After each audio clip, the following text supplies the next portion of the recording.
ازيكم؟ انا وحشتوني جدا جدا، يا رب تكونوا بخير صحه وسعاده. النهارده بقى معانا طبق مكرونه بالصلصه، تمام. ومعانا بقى النهارده لحمه بفتيك، تمام، بس متقطعه شرايح صغيره، تمام. تعالوا ندوق ونقول بسم الله الرحمن الرحيم. تعالوا ندوق اول حاجه ايه اللحمه بفتيك، تمام.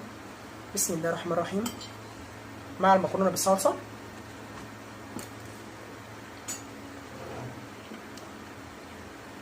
اكلتي المفضله هي اول حاجه اللحمه بفتيك مع المكرونه، طعمها جامد قوي. طب اجرب كده لوحدها كده.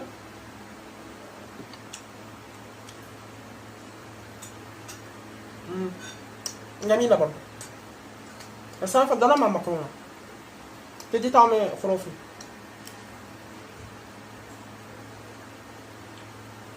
حلوه.